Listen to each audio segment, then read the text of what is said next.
Capes on the Couch podcast is for entertainment purposes only. Dr. Issues is a psychiatrist, but he is not your psychiatrist and does not have knowledge of your individual situation. For any personal mental health concerns, please consult your own healthcare providers.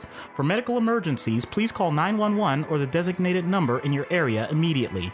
Remember that you are not alone and help is out there.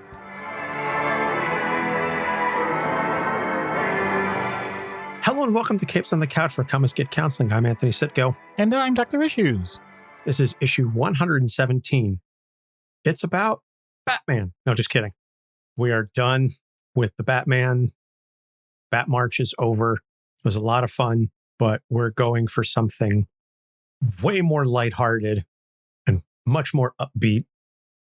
And we're doing Elastigirl from the Incredibles movies, thanks to our present level patron, Janine. This is her first pick as a present level patron, and she has started off with a bang on this one. Big fan of the Incredibles movies. I maintain that the first Incredibles movie is the best Fantastic Four movie ever made. Yeah, I was wondering if you were going to say that. I say it all the time, and I'm also not the only person who believes that. It's fair, it's justified. Before we get started, a real quick shout out. We haven't done one of these shout outs in a while, but a shout out to a fellow podcast, Down to Folk, Chad and Ariel. Chad is a friend of ours from Perfect Package Podcast, and Ariel, who hosts the Malice Podcast. Chad and Ariel give you folk tales with a twist. All the stories are made up. So they sound like real folk tales, but none of it's real. So you can find them at dtfstories.com. So go check them out. It's a fun and interesting show. I like the conceit of it. So Elastigirl, Helen Parr, created by Brad Bird in The Incredibles, which was released, the first film was released in November of 2004. So Helen Parr has the power of flexibility. So she's married to Mr. Incredible, Bob Parr, and they have 3 children, Violet, Dash, and Jack. Violet is about a teenager and has the ability to turn herself invisible and also create force fields. Dash is super fast, and Jack, in the first film, is a baby and doesn't have any powers. We later discover at the end of the first film that he does in fact have powers. He has all of them. Yeah. And he has no control over any of them. So Elastigirl and Mr. Incredible are superheroing several years ago, but all superheroes are forced into retirement after a man who was trying to commit suicide got saved by Bob, but he gets injured in the process. And he's like, I didn't want you to save me. And there's a whole bunch of additional collateral damage. And so the city, I forget what it's called, but they ban superheroes. There's no more superheroes allowed, and they go into like a relocation program. So they're off living the quiet suburban life. And then Bob gets hired to go do some superheroing in private. And then Helen discovers what he's doing. And long story short, she has to go rescue him. And then the whole family battles Syndrome, who is a former fan of Bob's, who is going to use technology to give everyone superpowers. And if everybody is super, then nobody is super.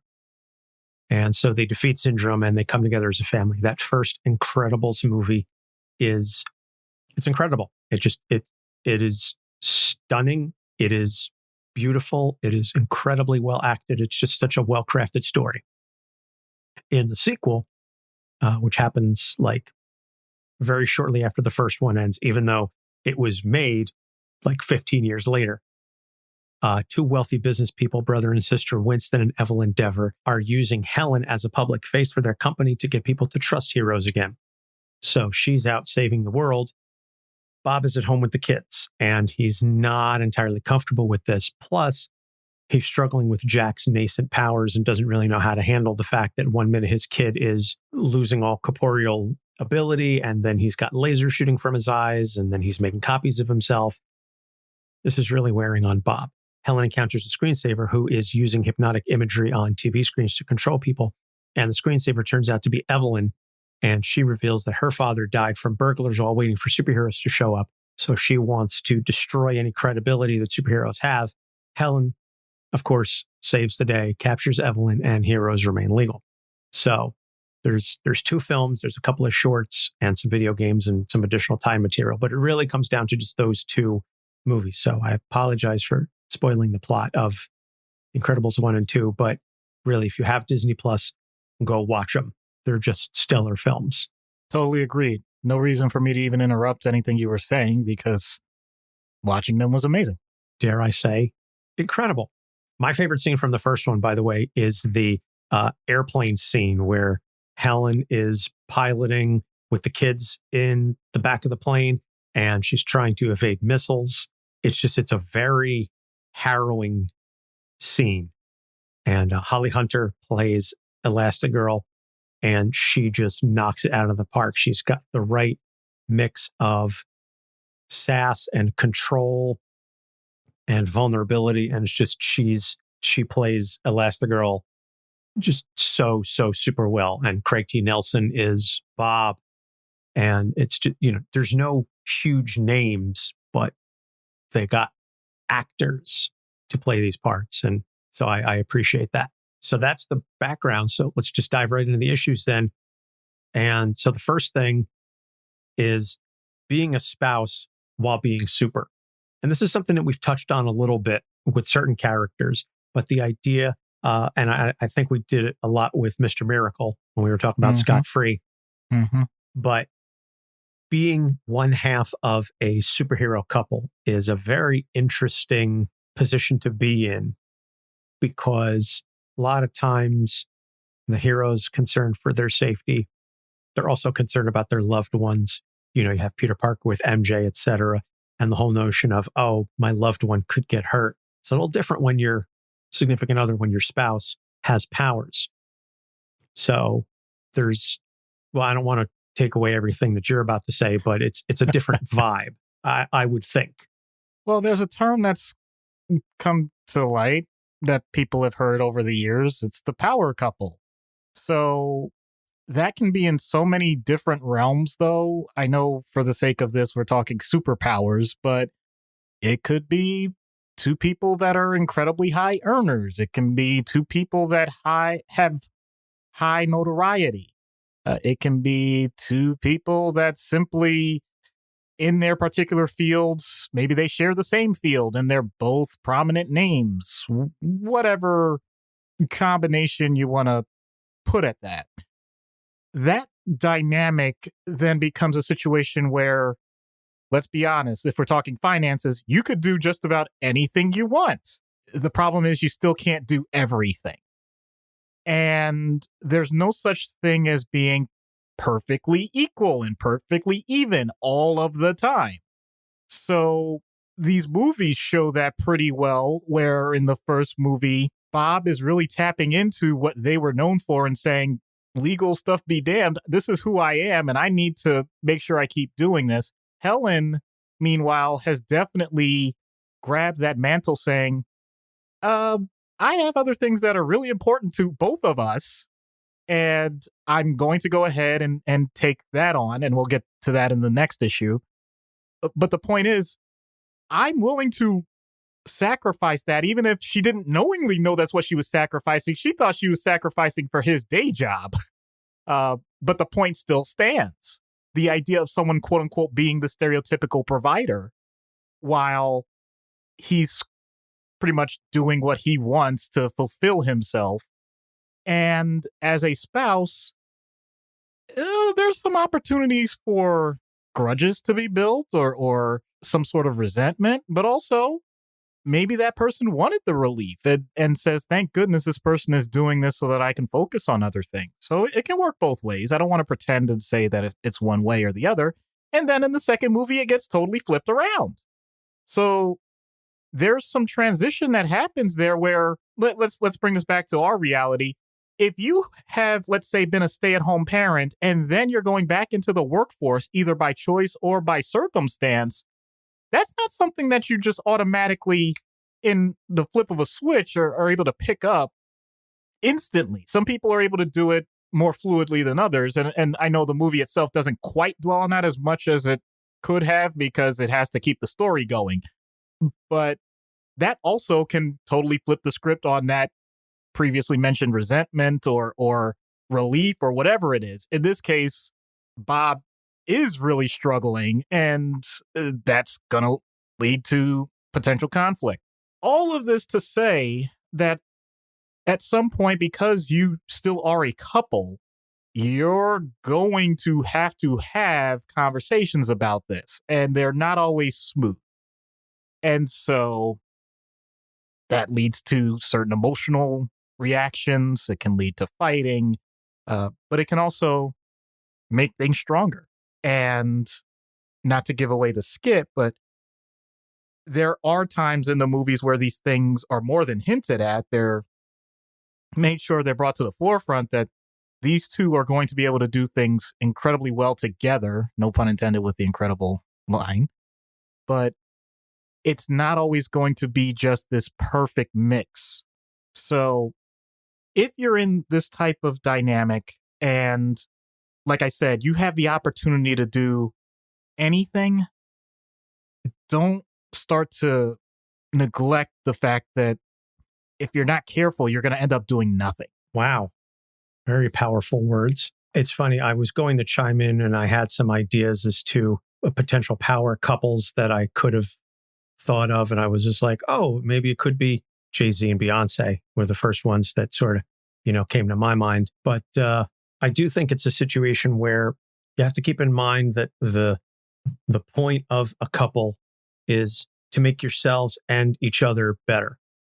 And I think if we can keep sight of that, us as real people, not superheroes, but us as real people, then we have the opportunity to make the other person feel like a superhero with the love and support that we provide to them.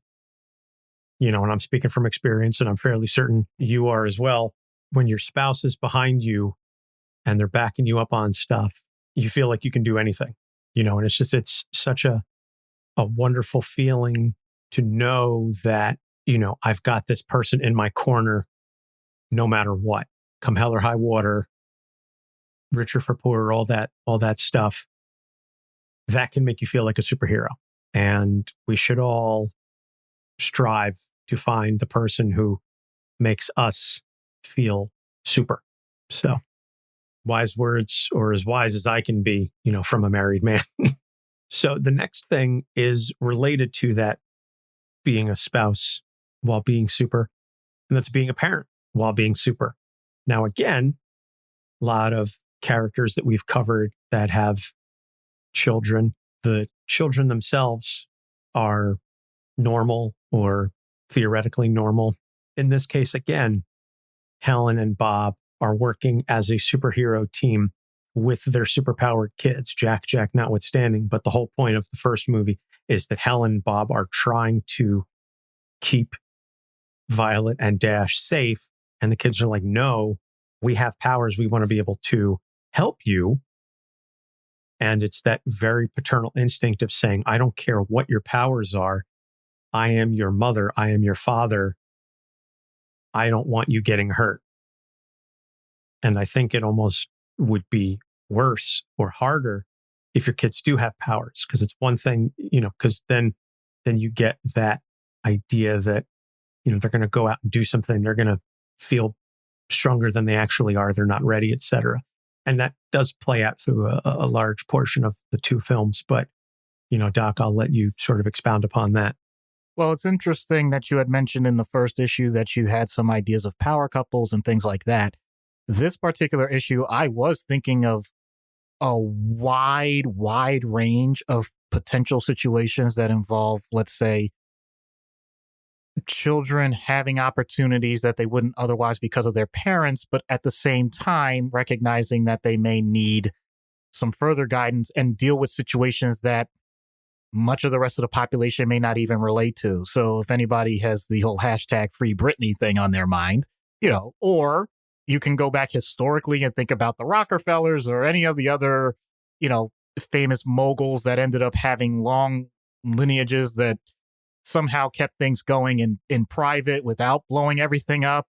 To, we always talk about athletes because I know that's what we know, and how those types of legacies end up going, and some are great and some just fall apart, and the idea of expectations, all that stuff just can become a huge mess. I want to relate specifically to Helen, though, because she's in a situation where and not even to automatically bring up the idea of our gender roles and how those stereotypes played into it as well, which I think this film series did a great job espousing as well. But I don't want to make this a triple long episode.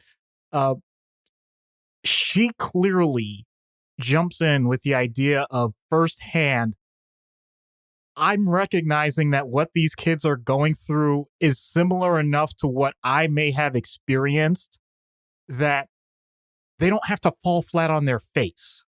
They can ultimately get experience and even make mistakes without it being completely devastating, without being disastrous. So it's that fine balance of, on one hand, as you already pointed out very clearly, being the protector that you are as a parent, while at the same time being the nurturer that has to allow for growth. And the way the movies present it, for the most part, they focus on the idea that the children are looking to grow. And yet there are children on the other side of that spectrum that would rather nobody ever knew anything about who they were or what was going on, and they don't want it. And then the parents have to kind of, give them a nudge and let them know that whether you like it or not, this is not going away. You're still going to end up having to handle this as you get older. And how do we help you develop the skills and coping mechanisms to find some level of comfort in that discomfort? So there's a full spectrum there too. And not only that, you add in the layer that, heaven forbid, parents have emotions too. The idea that you may lose your cool and you may make decisions for your children that when you look in hindsight may say, you know what? Maybe that wasn't the best choice. Maybe I did make a mistake. Now you have this fine line of saying, oh my goodness, if I say this to my child, they'll never let me live it down. Or you allow for that humanity to show through, and the child is able to glean a lesson from you and how you process your own situations. So this entire dynamic, which is way more complex than I'm even describing now, is a lifelong process. So keeping that in mind, know that with rare exceptions, and I know for movie's sake, they had to show those exceptions, each unique decision you make every day is not going to cripple your child. And it's not going to turn them into this virtuoso genius either. It's going to be somewhere in between that. And knowing that you have the opportunity every day to fine tune the decisions that you've made and the conversations you've had is, in my opinion, more of a blessing than the curse that sometimes we put in our own minds as to what it's going to be. In other words, it's okay to be there and to love your kids.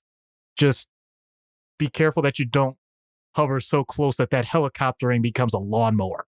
Yeah, helicopter parenting is very real. And it's funny when you talk about that fear, because that's something that I do grapple with from time to time, especially over this past year of having to work from home and also take care of my son several days a week. I've mentioned it before that my in-laws do take him a couple of days a week so that I'm home just to work.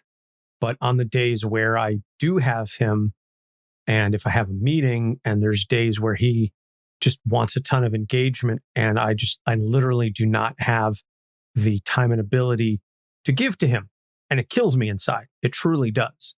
And so I'm forced to put on Netflix and say, hey, buddy, like daddy's in a meeting right now. I need you to sit quietly and watch Octonauts for 20 minutes. Like that kills me inside, because I feel like, oh my God, I'm such a bad parent. I'm doing such a piss poor job. My son just wants to play with me. And like, this is all I ever wanted was, to have a child who just like wants to play, and like, but I'm obligated to do this other thing and I can't be there with him. And just like, it kills me inside. And I brought this up to the therapist and she's like, it's okay if your kid watches a little Netflix while you're in a work meeting. It's not going to undo everything else that you're doing. It's not going to completely undo all the other lessons you've taught him, which sounds completely logical, totally makes sense. But try convincing the emotional response portion of my brain that that's the case. So I totally get everything that you're talking about, even taking the superhero part out of it. Just the idea that, oh my God, trying not to live in fear that I'm going to completely mess up my kid is something I think every parent struggles with, or at least I hope every parent struggles with it. If you've been raising a child for several years and you've never once wondered, is this going to mess them up? You've already messed them up. Well, I mean, the damage is already done. I think that part, I was going to say, doesn't need to be said, but every time I've thought that, I realize it's better to just go ahead and say it. So, yeah, if you don't spend any time with your kids whatsoever, or wonder how they're doing, or give some sort of guidance, I mean, that's way on the opposite end of the spectrum too. Don't be an absentee parent. I mean, yeah. Let's leave it at that. Yes, agreed. So the third issue now, and this is something that Janine had brought up when she was, suggesting the episode. How does her power set impact her choices and adaptiveness? This idea that she has the power of flexibility, which carries with it that inherent idea that there's certain things that you can do in a battle that other folks can't. There's things that she can do that Bob can't. Conversely, obviously, there's things that Bob can do. He's got the strength and such. But this is something that we haven't really dived into too much with all of the various powered characters that we've covered, but how their powers have a reflection on their outlook and their general lifestyle. Well, that's because often their powers are much more related to making sure a certain story gets told. This set of movies, though, to me, focused much more on how a family comes together. And that's a different way of telling a story. So it's not surprising for anyone that's watched them, if you've taken some time to think about it, to recognize that each of those characters pretty much is a subtype that is going to lead into certain roles. You have the quote unquote strong provider. You have the person that has to keep everything running and be as flexible as possible. You have a young lady that really is trying to find herself and needs to put up barriers, sometimes emotionally, just so that she can process it. You have a young man that just goes as quick as he can and does things in such an impulsive way and doesn't worry as much about the consequences. And you have a child that is still so malleable in the sense that they have potential. And, one of the best abilities in the world is possibility. So that's their family structure. And Helen is clearly shown to be, I use this term in a very positive light, the matriarch. She puts the pieces together for everyone else, but because everyone has their own different spheres that they're going through, she has to be able to reach out and find a way to keep everything going at once. And while it can be a struggle, and it certainly changes over time, she's willing to use that effort. And here's the point. She's not just elastic in the sense that she stretches. People get this wrong in physics. Elasticity is not just the idea that something stretches, it's that it comes back. If you're talking about compliance, that's when things can stretch out indefinitely. Helen can't do that. And I'm just going to reference one of my favorite scenes of the first movie, because I feel like, and I'll admit, I'm calling myself out here, it followed a stereotype that I feel like happens in my own life, where like basically they're bringing down that silly van coming down from the sky, and Bob is saying, "How you doing, honey?" And she's got herself stretched out basically as like kind of a glider / parachute, and she's saying, "Do I have to answer?" Like, he's trying to be supportive, but it's like, dude, you have no clue what she's going through right now. So you might as well leave that alone. I only bring that up because the whole point is whatever emotional things are happening, she's willing to temporarily subvert them for what she considers to be the good of those around her. And a lot of people in that circumstance right now listening to this can relate to that. Just to let you know, you are heard, you are seen. And if people like me are not giving the attention that we should in those moments, we apologize, or I apologize for so many of us. We need to do a better job of it. But at the same time, that's where I want to point out when I say bring things back, she remains true to herself. She knows that if she were to just fall apart, that means everything around her falls apart. That's part of her motivation. But she always had the things that she wanted to do. She never quite let that go. And so when she gets that opportunity, when she's now, more in the public light again, that never left her. It just had to take a different form. Everything that she was doing were still the skills that she used to manage her children. Everything that she did to deal with someone that was trying to bring her down and bring supers down, she was already dealing with that when she would have the conflicts with Bob. There's no reason that a person like her with her powers has to be what in theory could be someone spread too thin and just be a doormat. Instead, she's the type of person that if you stretch that reed too far, it's going to snap back and hit you in the face. And I don't necessarily mean the violence of it. My point is there's definitely a spirit, an essence to her that I think is the definition of empowerment. And if you can see that for yourself, if you ever feel like you've gone too far one way, just doing things for everybody else, then remember, you have that ability to bounce back. Beautifully said. And I think we'd all do wise to remember that in this day and age. We focus on so much of the wrong stuff, focus on all the things that we don't have instead of how much we are capable of. And one of the quotes that I love is, you have survived 100% of your bad days so far. And it's not I don't say that to minimize or to take anything off of anybody else, but it's the truth. Every single one of us has survived the worst that life has had to throw at us so far. And so that's, something to keep in mind.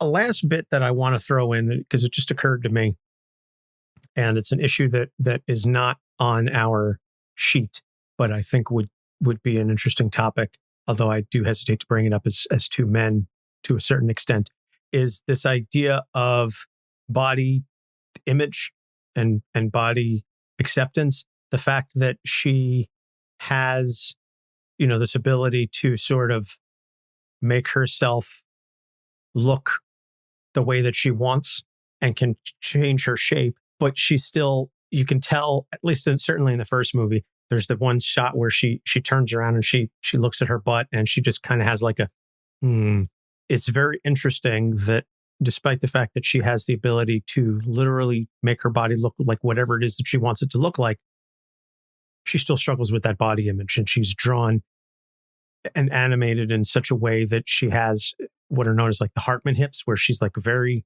skinny up top and then just she's thick. There's a generic term for that, and it's called being pear-shaped. I mean, yes, that's but she thick with the two C's. So I got your point. And it's just interesting that, and I think it's done certainly as a commentary, but I didn't know if you had any thoughts on that a woman who can change her body to look like whatever it is she wants it to still has to struggle with some of those body image issues. And again, I know we're treading in dangerous territory as two men speaking on what's largely a women's problem. Whoa, hold on. I think that might be the error. Okay, that's not just a female thing. Well, Hold no, on. I wasn't saying it's just a female. I said it's largely a female thing. I hear you. I just want, I want to be careful on this. Oh my goodness. Well, okay.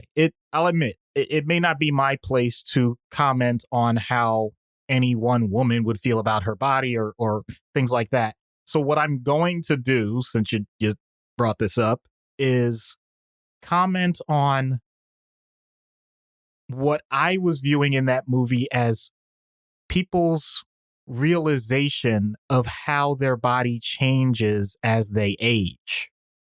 Because something that we didn't really harp on because it wasn't germane directly to the movie was they do show how Bob and Helen looked back then, and they're not the same. Things changed. Bob filled out, Helen filled out, and in different ways, but also in a very common pattern for male and female. And it is not uncommon for many people on this planet to just recognize as they get older, they're not going to have the same physique. And here's the key. Regardless of the amount of effort that's put in, there are going to be changes over time. So, for example, there's a term for sarcopenia. It's muscle loss as you get older. The good news is the severity of it only really ramps up like well into old age. So you can maintain a lot of what you have. But these are things that we see in our own family all the time. Whether it's the hair up top, whether it's, you recognize that you're not moving as quickly as you used to, aches and pains that you used to have, all of these things. And it's okay to acknowledge it. As a matter of fact, I've had situations where people just kind of ignore those changes and they're still doing, I'm kind of exaggerating, but not really. They're still doing the weekend warrior thing where they're working out like intensely, but they also have their work schedules and dealing with their kids and things like that. And they end up like just totally blowing out their ACL. And the next thing they know, they can't move at all. And they're basically gaining, 50, 60, 100 pounds even, not knowing what to do with themselves because their life has completely shifted. And if they had just taken the time to recognize, maybe don't go as hard as you were going before, keep up the same activity level, but modify it to what your body can now handle, maybe they would have had better results. There's always a way to manage things that you didn't expect, or even if you expected them. This is just something that's a natural fallacy that we all do. It's, well, that happens to other people. It doesn't happen to me. In your mind's eye, you're always going to be that 20 to 30-year-old that could do everything that you always could before.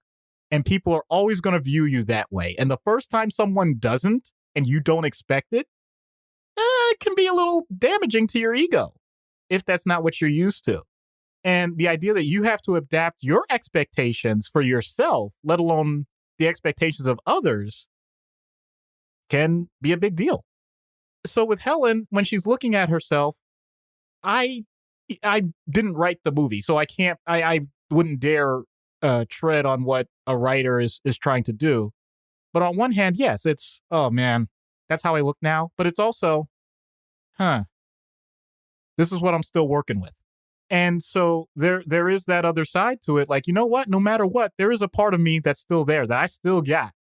And the fact that I'm still doing what I'm doing, because the whole point of that scene, in my opinion, was like taking that little glimpse, just that little time. You don't stew in it. You don't dwell too long. You recognize, all right, that's something that I, don't feel that great about. Wow, I just whooped a whole bunch of enemies in very dire circumstances, if you remember the setup for that scene. So from that standpoint, it's like, I'm still really awesome, despite the fact that I'm not quite what I would physically like to be. So I feel personally attacked for two reasons. One, the comment about the hair on the head, and two, the weekend warrior working out stuff and the fact that, I'm doing Tough Mudder and all these other things. Was that intentional, or is that just... Actually, no. I think you're on the opposite end of the spectrum when it comes to the Tough Mudder thing, because I know that you're working out. Like, you have a routine to allow yourself to do those things in the future. as opposed to just randomly saying like, hey, I'm still this, great guy. I'm just going to randomly do a tough mutter and then get injured on the course. That's what I'm saying. Yeah, so don't worry about that. Now, unfortunately, the hair thing, I wasn't thinking of you specifically. I mean, that's true for a lot of people. It just so happens that if the hat fits over the balding head, then that. Yeah. I get it, smartass. All right, so we're going to take a break then, and when we get back, we'll get into treatment, so stick around. Hey there, I'm Chris from the Geek Peak podcast here with my two co-hosts, Trent. What up? And Brandon. Yo. Here at the Geek Peak, we strive to provide you the best content from all across the pop culture multiverse. Think of us as your content concierge, seeking out all the best movies, TV, games, and music to save your valuable time. We have a different adult beverage every week, and we like to keep things light and fresh, so come hang out with us. So check us out on all your favorite podcasting platforms. That's Geek Peak. Like a mountain! And check out our site at geekpeakpod.com.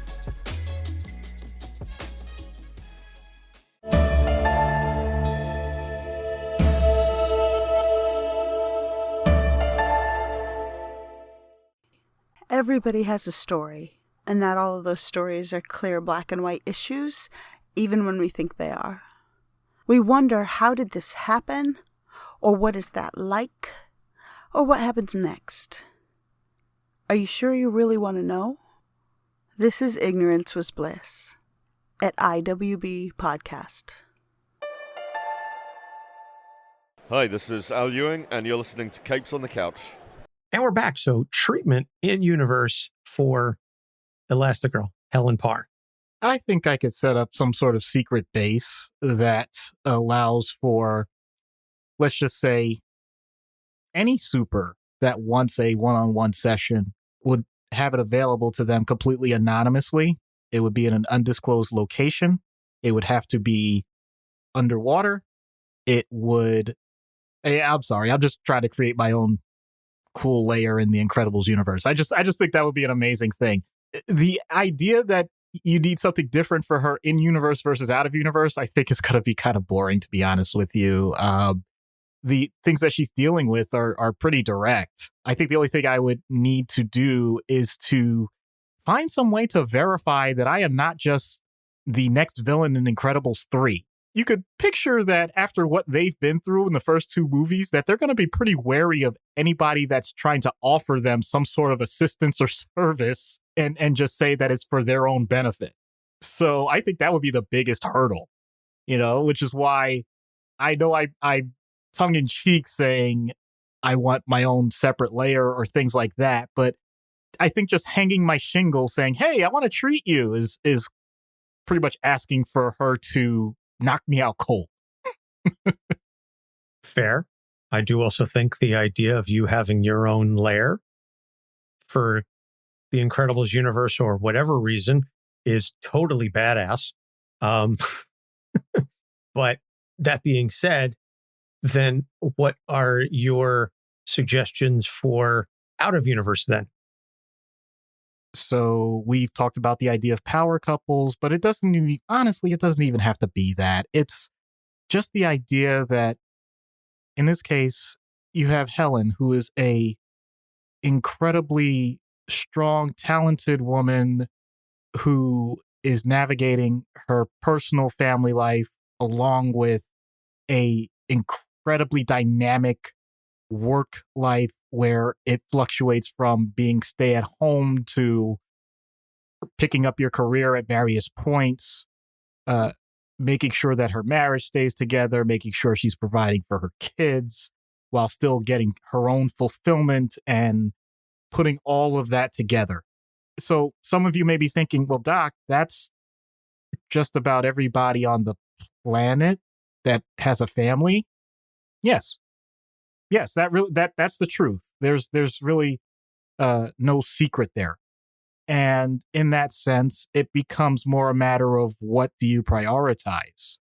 If this is a situation where you want everybody working with you, then we're talking interpersonal therapy. The idea that you're going to go over the different formats and scenarios of how you're going to be dealing with the people important to you in your life and what the emotional responses are, both ahead of time and in the moment, and developing the coping skills necessary so that those circumstances can go as well as they can. And if they don't, you make sure that what could be a nuclear bomb going off turns, oh God, Simpsons reference, instead of being Chernobyl, is merely a 3-mile island. So the idea is that this is not going to be perfect, but it is usually time limited, which is something I usually don't say.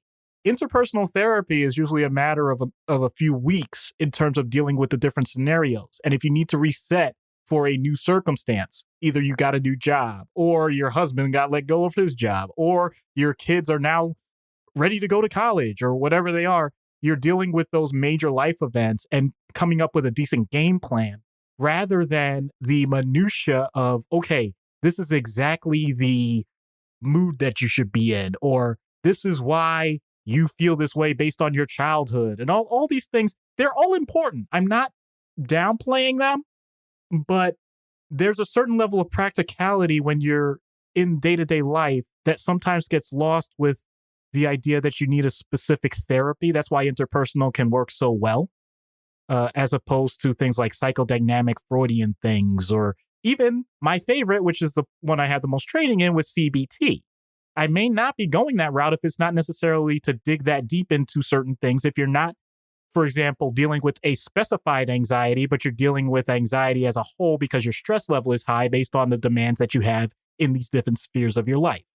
So that's the overarching approach. And then you tailor it to whatever's going on. If medication can be a great tool in combination, hint, it can be, then you tailor it to whatever the overarching emotional framework that the person is experiencing. If all of these things are leading to more anxiety, then you target that. If it's depression, then you target that. And it can be time limited as well. So that's the way I would look at it out of universe. And if it sounds like, Doc, you could be talking about just about anyone on the planet, once again, yep. And I don't exclude myself from that. See, and this is one of the reasons why I love the show is everybody can learn something. And there's always something in every episode that can impact anyone, any of our listeners, or in this case, all of our listeners. And also, I was feeling a little seen there with the discussions about anxiety as well. Okay. And CBT. It's fascinating that you're saying that, because that was one of those like, oh boy, am I giving away too much of myself here or what? And that's why we're friends. So let's put all of this together then in a bow and see what happens when we get Elastigirl, Helen Parr, on Dr. Issues' couch. Hello, Mrs. Parr. I'm Dr. Issues. Well, hello, doctor. It's so nice to meet you. Gosh, I just love your office. Tasteful decorations. And did your child make this? My daughter, yes. Oh, gosh, it's beautiful. My daughter, Violet, is very creative. My sons tend to be more destructive. Oh, my daughter can wreck stuff with the best of them. Don't let the artwork fool you. I suppose that's children, especially when you have 3 of them. And with powers to boot. I mean, one minute they're playing nicely. The next minute there's a literal tornado in the kitchen. The bathroom is sealed off with a force field and the lawn is on fire. That sounds like a lot to handle. How do you manage? Well, the older 2 I can talk to about things. I mean, it takes a while, but they get it eventually. Jack, though, he's still a baby and figuring out his powers. And bless Bob, my husband, he tries his best to wrangle them while I'm gone, but he gets frazzled very quickly. Have you tried a babysitter? Once. It did not go well. Well, I'm not a couples therapist, but I'm a happily married man, and I've learned that an open and honest discussion about expectations can help drastically reduce the stress in a marriage. You 2 need to be on the same page. Oh, we are? Well, some of the time. Well, it's better than none of the time. When does it work best? Funny enough, when we're out there fighting the bad guys. I mean, even after we took some time off to raise the kids, when we got back to it, it was like no time had passed. We were totally in sync with each other. And then we get home and you're off base. Yep. I mean, we both have powers, but sadly, neither of us can read minds. That would make things a lot easier. I hear a lot of people say that, but I'm not sure it would. That could just lead to more unmet expectations, you know? Well, the fact that you're both powered doesn't mean anything when it comes to communication. I mean, you have to be upfront about what you need and you're willing to compromise on. You're not going to get everything you want, but unless you tell him what you're looking for, you're not going to get anything. I know, but where am I supposed to find the time and the energy? And how do I figure out which thing to tackle first? Gosh, I mean, it makes me wish the Underminer would show up. At least now I know how to solve those kinds of problems. Well, punching things in the face will only get you so far. I mean, trust me, I see that all the time in my line of work. Well, to be honest, we never thought we'd be back to doing any sort of punching. I mean, now things have come full circle. It's like one bad apple spoils the bunch. Bob had the itch for longer, but I got to scratch it in a more sophisticated way once people saw we could do good again. But that doesn't come close to translating to fulfillment. Okay, sometimes I have a 3-part system that I view relationships on: love, work, and play. So far, you've mentioned love and work, but what sort of recreational stuff do you have going on in your life? Are you kidding? Who has time for play when you have kids? Well, do you play with your kids? Well, Jack, of course, but I mean, those are things he needs to grow. Violet does her own thing, and that's becoming its own hurdle. Dash is just so fast with everything. And I don't mean his superpower. Well, yeah, and I guess that's true with the kids, but thinking back, that's not really what I meant. I mean, don't get me wrong. You need some adult time, either alone with Bob or others that you can relate to in the same sphere. To be honest, that's what being a superhero was about. It used to be that blend. Help the world, help ourselves. I know it's changed, but is it wrong to want it to be that way again? No, it's not wrong to want things to be simple. What's wrong is ignoring the complexities in order to be able to cope. You know, if that's how you're looking at things, then you'll never be able to fully address the problem. Does that make sense? Definitely. I won't reminisce too much, but those memories are a good part of what keeps me going. I need to remind myself of why my life is the way it is in the first place. I mean, this may sound harsh, but I didn't dream of things going this way. Can you elaborate in what way? Well, all of it, really. I planned for kids, but I didn't know if they would be like us. I wanted a home, but I never knew we'd be a super team. I wanted to make a difference, but I didn't think I'd be told to go into hiding or come out again. I'm not in a competition with Bob, but he always makes it sound like we are to him. I know I'm going around the same points again, and maybe that's the biggest problem. I see things my way, and I want my family to see things my way. We don't even have to agree. Is that last part true?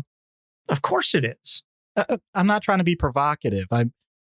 I've learned that many families have a competitive dynamic at baseline. There's nothing inherently wrong with that, but what's the goal of winning battles when you don't even know what the war is? Then I don't want to be right just to be right.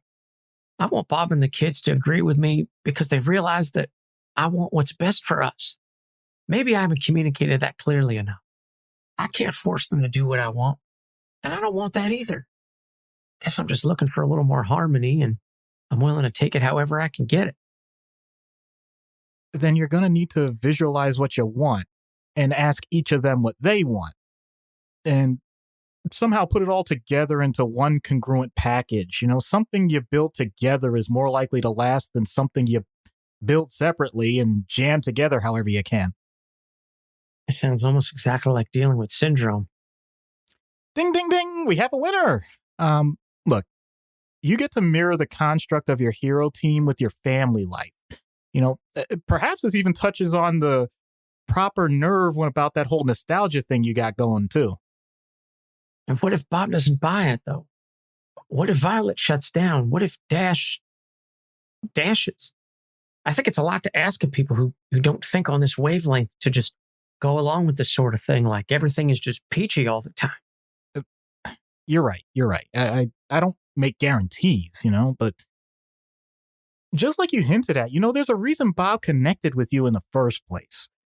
You know that. He sees the strength you have on the inside. If he's like the countless others in a relationship, then that ebb and flows in that way, you know? Look, I hope he'll step up to the plate like you want him to. He's told me when he's not strong enough. That lets me know he gets it once in a while. Okay. I actually think that this whole family plan is the best course of action right now. I'm not going to overcomplicate it. So who should I bring in next time for you to straighten them out? Bob? I bet you'll see how wrong he is about everything. Wait, we were just talking. That's the opposite. And Violet needs to get in gear so she can really start to impress for her career. I'm not a child psychiatrist. And I think Dash could use a stimulant to help with that whole undiagnosed ADHD. Am I right? Whoa, lady, you're kind of pushing. Oh boy. Relax, doctor. I know better than that. Whew, don't scare me like that. Oh my God. Too many people really mean that stuff when they say it. Sorry, Doc. I don't get many chances to crack jokes with new people. Most of the people I meet these days are either stuffy politicians trying to shake hands and lie, or bad guys who need a fist to the jaw. But I like you. I'm glad this got set up. When they told us we had to meet with a psychiatrist as part of becoming superheroes again, I was kind of skeptical. But we're going to do this again real soon. Okay, then. I'm looking forward to it. And tell your daughter that I love her work. Maybe she can make something new before my next visit. I'll see if I can bring something from Violet. If Jack doesn't burn it or Dash rips it to shreds. Thanks. That's very kind. Take care, Doc. That was like a regular therapy session. That's what I said. But like really like regular ass therapy session. With plenty of lines where as I'm typing them out, I'm saying, oh, this is what I say every day. Okay. It's really cool that, and it's a testament to the character and the writing that they're able to make an animated character like this feel authentically human. Yep.